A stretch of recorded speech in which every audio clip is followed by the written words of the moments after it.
Hello guys, मैं हूँ लिपि और आप सबका स्वागत है मेरे चैनल स्टोरीज बाय लिपि एंड मिरॉन के सबसे पहले एपिसोड में।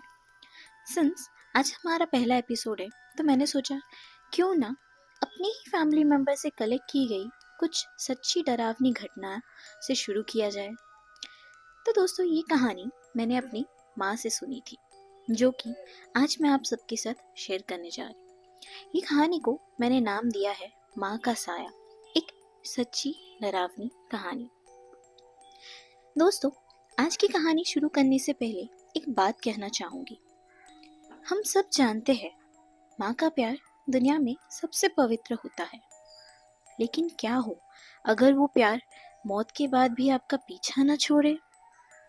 आज जो कहानी आप सुनने जा रहे हैं वो किसी फिल्म की कहानी नहीं है, ना ही किसी किताब का हिस्सा। ये एक सच्ची घटना है जो मेरे माँ के साथ बचपन में घटी थी।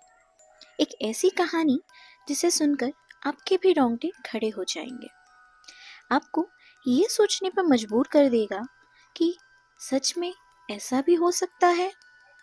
माँ का साया, इस डरावनी दास्तां को सुनने के लिए तैयार हो जाइए। ये करीबन 40 साल पहले की बात है, जब मेरी माँ लगभग 2 साल की थी। मेरी दादी का निधन हो चुका था। घर का माहौल जैसे टूटा पड़ा था। दादू बिल्कुल बिखर चुके थे। दादी के जाने के कुछ समय बाद ही घर का माहौल जैसे बदल सा गया था। घर में हर वक्त एक अजीब सी ठंडक छाई रहती थी। कमरे में से किसी के चलने की आवाज, तो कभी यूं ही बर्तनों का गिर जाना, तो कभी ऐसा फील होता था जैसे कोई आपके पीछे से गुजर के चला गया हो। दिन हो या रात, घर में किसी के अकेला रहना जैसे नामुमकिन सा हो गया था। कभी मामा को रात को सोते वक्त सिर के पास अपनी माँ का दिखना, तो कभी उनकी झलक इधर उधर दिख जाती। ऐसे ही एक दिन की बात है। शाम हो चुकी थी, सूरज लगभग डूब सा गया था, अंधेरा हो गया था। शाम के दिया बत्ती का वक्त भी हो गया था, लेकिन घर पे कोई नहीं था। तो मामा ने अकेले ही पूजा देने चले गए। वो पूजा दे ही रहे थे कि उनके पीछे से कुछ आवाज आई। पहले उन्होंने सोचा चूहा होगा, पर जब आवाज बढ़ती गई वो घबरा से गए। उन्होंने देखा कि आवाज एक लोहे के ट्रंक में से आ रही है, जैसे कोई उसे अंदर से खरोच रहा हो। मामा के हाथ पांव कांपने लगे।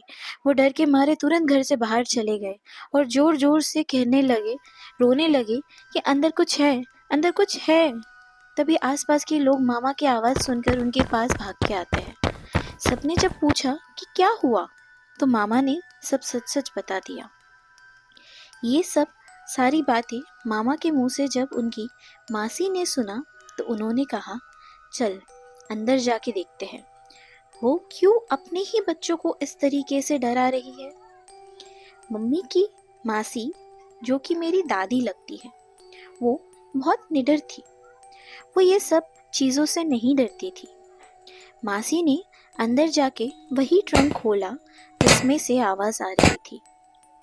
ट्रंक खोलते ही उन्होंने क्या देखा, वो देखती है कि एक कलश जिसके अंदर कुछ हड्डियां, राख।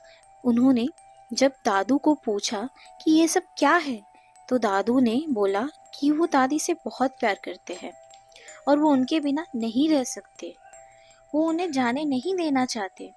तब मासी ने दादू को समझाया कि वो नानी की अस्थियों को इस तरीके से नहीं रख सकते। इसके वजह से नानी की आत्मा को शांति नहीं मिल रही। वो बार बार बच्चों को दिखाई दे रही है, उन्हें मदद के लिए बोल रही है। वो नानी की आत्मा को इस तरीके से बांध के नहीं रख सकते हैं, उन्हें उसे जाने देना होगा।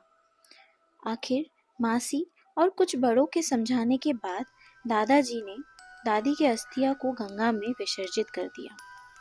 घर का माहौल भी हल्का हो गया था। मामा को भी अब नानी का साया दिखना बंद हो गया था।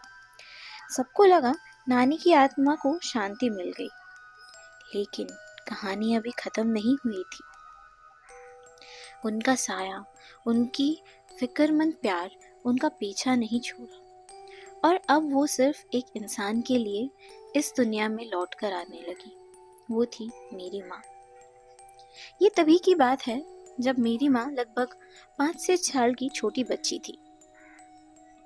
शाम का वक्त था, गर्मियों का मौसम था एंड उस टाइम पे लाइट नहीं हुआ करते थे। मेरी माँ अपने छोटे से कमरे में बैठी हुई थी।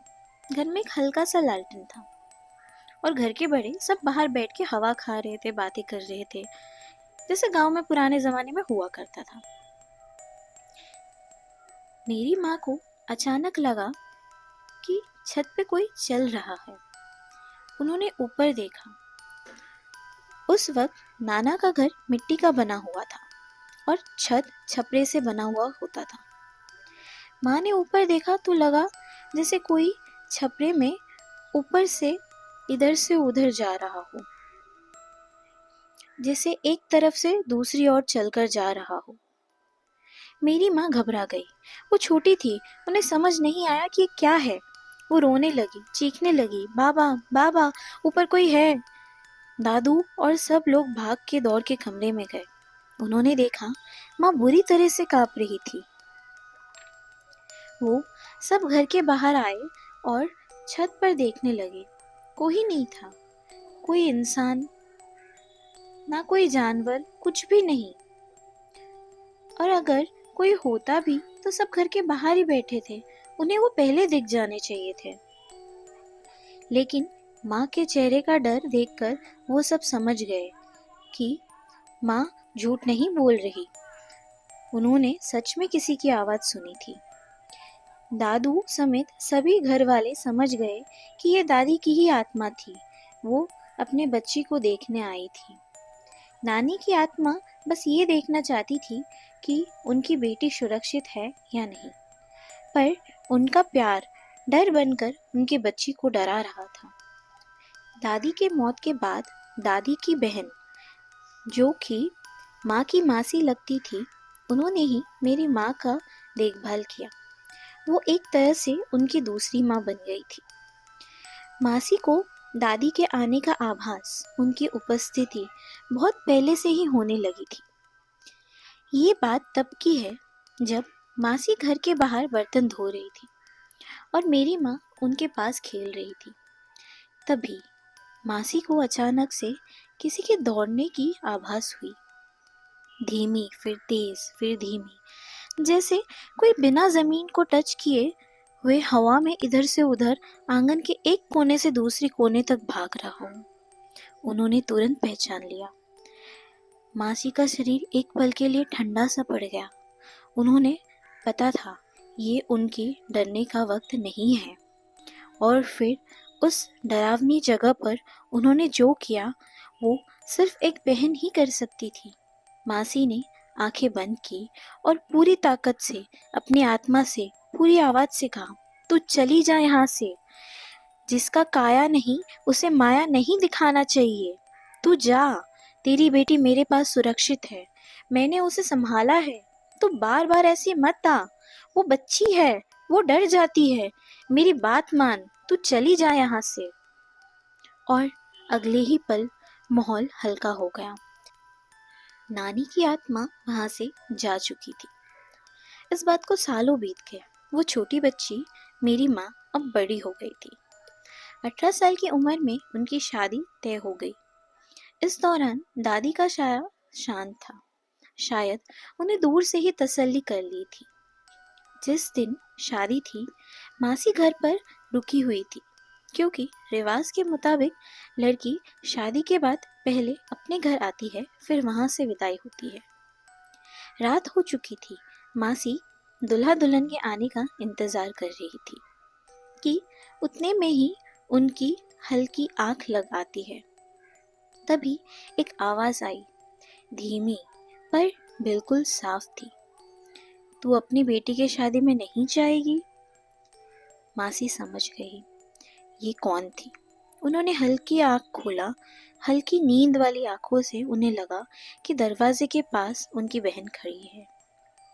मासी ने जवाब दिया उनको, वो शादी करके यही आएगी। मैं अपनी बेटी को दुल्हन के रूप में यहीं पर देखूंगी। कमरे में और कोई आवाज नहीं, सब शांत।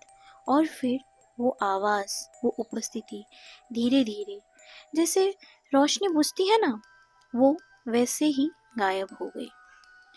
यही दादी की आखिरी झलक थी जो नानी को दिखी थी। उस दिन के बाद उस घर में कभी उनकी साया भी नहीं दिखी। शायद उनकी आत्मा को आखिरकार शांति मिल गई, क्योंकि उनकी 2 साल की बेटी अब बड़ी हो चुकी थी, एक खुशहाल जिंदगी की तरफ बढ़ चुकी थी। तो दोस्तों, कहानी खत्म करने से पहले इतना कहना चाहूंगी कि एक माँ की ममता का कोई सीमा नहीं होता। मेरी दादी की आत्मा लगभग 16 साल तक भटकती रही, क्योंकि उनकी मासूम सी बच्ची छोटी थी, नन्ही थी। उन्हें लगता था, या शायद यूं कहूँ कि वो समझ जाती थी कि उनकी बेटी अकेली है। और जब उन्हें लगा अब उनकी बेटी बड़ी हो चुकी है और उनका साथ देने के लिए एक साथी मिल गया है जो हमेशा उनका साथ देगा, तभी वो अपनी ममता, माया त्याग कर हमेशा हमेशा के लिए चली गई। तो दोस्तों, ये थी हमारी आज की कहानी, एक सच्ची घटना पर आधारित, जो कि मेरे माँ के साथ ही हुई थी। और इस कहानी को मैंने नाम दिया था माँ का साया। तो दोस्तों, आज की कहानी बस यही तक थी। अगर आपके पास भी एक ऐसी सच्ची घटना है आपके जीवन से जुड़ी हुई, या आपने किसी से सुनी हुई है, तो आप हमारे साथ मेल कर सकते हैं, हमें शेयर कर सकते हैं अपनी कहानी हमारी ईमेल आईडी पर, जो कि स्क्रीन पे मेंशन है, दैट इज storiesbylippyandmiron@gmail.com। या हमें आप इंस्टा में डीएम कर सकते हैं, इंस्टा आईडी मेंशन है स्क्रीन के ऊपर। तो फिर मुलाकात होगी आपसे अगली सच्ची घटना के ऊपर हमारे सेकेंड एपिसोड में। तब तक के लिए इंतज़ार रहेगा आप सभी के लाइफ से जुड़ी सच्ची घटना का, ताकि नेक्स्ट एपिसोड आपका हो सके। Till then, take care, see you in the next episode. Bye bye.